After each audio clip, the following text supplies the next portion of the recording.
नमस्कार साथियों। तो कैसे हैं आप सब? आशा करता हूं आप सब अच्छे होंगे। मैं आपका दोस्त अनुज कुमार और आप देख रहे हैं अपना खुद का YouTube channel ABN news Bharat. साथियों, आप अपने मोबाइल स्क्रीन पर एक सवाल देख पा रहे होंगे। जो एक कमेंट्स है, उनका जो कमेंट्स था वो वाकई ही आपको सोचने पर मजबूर कर देगा। जो उन्होंने सवाल उठाए हैं बिल्कुल जायज़ सवाल है। अगर आप गौर से देख पाएंगे तो उन्होंने क्या लिखा है उसके बारे में चर्चा करते हैं। उन्होंने लिखा है, मैं सीआरपीएफ जवान हूँ। मैं 18 साल में नौकरी ज्वाइन की और मैं 25 साल की उम्र में रिटायरमेंट या वीआरएस लेता हूं तो 43 साल हो जाएंगे। यानी कि जो इनकी उम्र होगी वो 43 साल उस वक्त होगी जब इनका रिटायरमेंट होगा।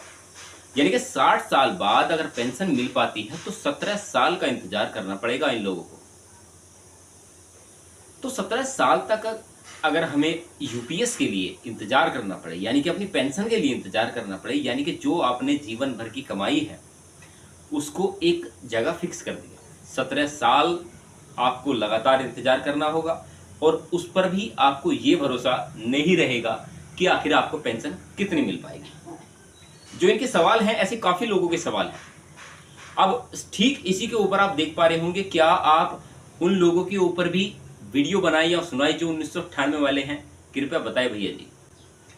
तो जब ऐसे सवाल निकल कर आते हैं तो उसमें कहीं ना कहीं ये सोचने वाला विषय बन जाता है कि हमारा जो सरकार ने एनपीएस में सुधार करने के लिए जो कमेटी गठित की थी, आखिर उस कमेटी ने क्या किया?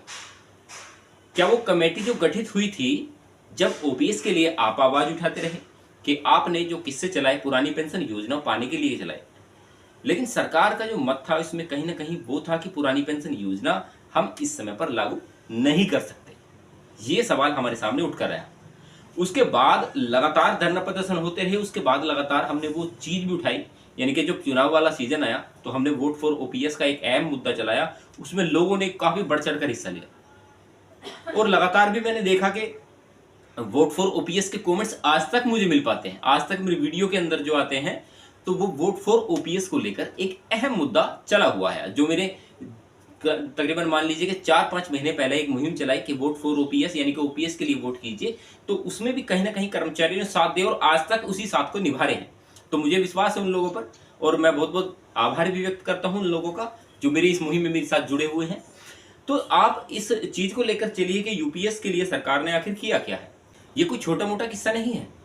पुरानी पेंशन योजना एक ऐसा मुद्दा था जिसमें कि ओपीएस के दौरान जब नाम ओपीएस का आता था तो कर्मचारी को विश्वास होता था कि हम जो है बुढ़ापे में एक सही पेंशन ले पाएंगे। लेकिन आज की जो स्थिति है कर्मचारियों की, चाहे वो 2004 के बाद भर्ती हुआ हो या फिर आज बिल्कुल जो वर्तमान समय है उसमें भर्ती हुआ हो, या जो आने वाले कर्मचारी हैं उसमें वो क्या पार्टिसिपेट करेंगे, 1% कर्मचारी मुझे ऐसा नहीं दिखाई देता जो कि ये दावा करता है कि यूपीएस हमारे लिए बेनिफिट वाली हो सकती है। लेकिन मजबूरी इस समय पर क्या बन जाती है? इस समय की जो सबसे बड़ी मजबूरी बन जाती है वो ये होती है कि जो वर्तमान की योजनाएं लागू होती हैं वही उन लोगों को लेना पड़ता है। मैंने इसी वजह से पहले अभी काफी वीडियो में कहा है कि आप इस चीज के लिए आवाज उठाइए, क्योंकि जिन कर्मचारियों ने अपने लिए आवाज उठाई है, वोट फॉर ओपीएस का जो मुद्दा चलाया है, वोट फॉर ओपीएस का क्या मतलब है? वोट फॉर ओपीएस का इतना मतलब है कि जो उन्होंने आवाज उठाई है वो आने वाली पीढ़ी के लिए आवाज उठाई है। यानी कि उन्हें अपनी पेंशन योजना तो लेनी है, लेकिन जो हमारे आने वाले भविष्य हैं, यानी कि जो शख्स अभी सरकारी योजनाओं के तहत भर्ती होने वाले हैं, उन लोगों के लिए आवाज उठाई है। तो क्या आप लोग उनकी आवाज नहीं बन सकते? क्या आप लोग उनके साथ नहीं दे सकते? मुझे नहीं लगता कि 2023 की तरह एकजुटता अब 2024 में कहीं भी देखने के लिए मिली है। मैंने काफी सारे ऐसी न्यूज आर्टिकल भी देखे हैं। अभी हाल ही में आपने एक किस्सा सुना होगा कि जब से यूपीएस लागू हुई है तब से कर्मचारियों में एक निराशा देखने के लिए मिली है। लेकिन सरकार ने आपको वादा किया कि हम जो है जो भी करेंगे वो आपके बेनिफिट वाला साबित होगा। अब कर्मचारियों ने इसको लेकर विपरीत प्रदर्शन किया है। अब कर्मचारियों ने जहां पर भी अपना जॉब वर्क है वहां काली पट्टी बांधकर हाथ में कार्य किया, यानी कि कलम छोड़ो हड़ताल मान सकते हैं एक तरीके से। अब इसके लिए एकजुटता भी दिखाई गई है और लगातार कर्मचारियों ने आवाज उठाई है आप सोशल मीडिया की तरफ से देख सकते हैं। विजय कुमार बंधु जी ने भी अभी फेसबुक पर एक वीडियो अपलोड की थी, उसमें भी कहा था कि जिस कमेटी की हम चर्चा करते थे, जिस कमेटी की हम बात करते थे अध्यक्षता के तौर पर, उस कमेटी ने कहीं ना कहीं हमको छलने का प्रयास किया है।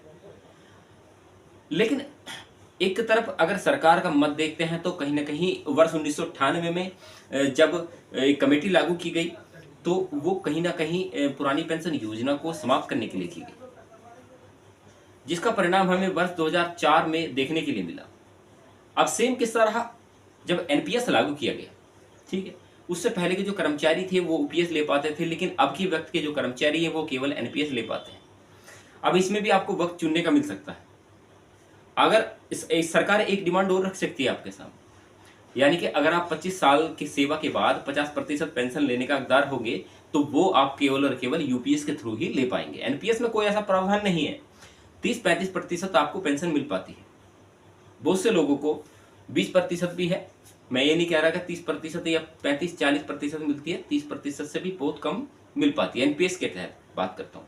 लेकिन अगर आपको ये योजनाएं बताई जा रही हैं कि अब आपको इस चीज में ये बेनिफिट है, तो आपको एक चीज का विशेषकर ध्यान रखना होगा कि आपकी जो पेंशन व्यवस्था है उसको लेकर जो यूनिफाइड पेंशन स्कीम अभी जो बात कर रहे हैं उसी में आपको 50% पेंशन का हकदार हो पाएगा। यूपीएस एक ऐसा किस्सा होने वाला है जिसको लेकर कर्मचारी शायद अभी नहीं समझ सके, लेकिन आने वाला वक्त जो होगा, आज मेरी बात याद रखना कि आने वाला वक्त जो होगा उसमें यूपीएस को लेकर कुछ त्रुटियां भी हैं।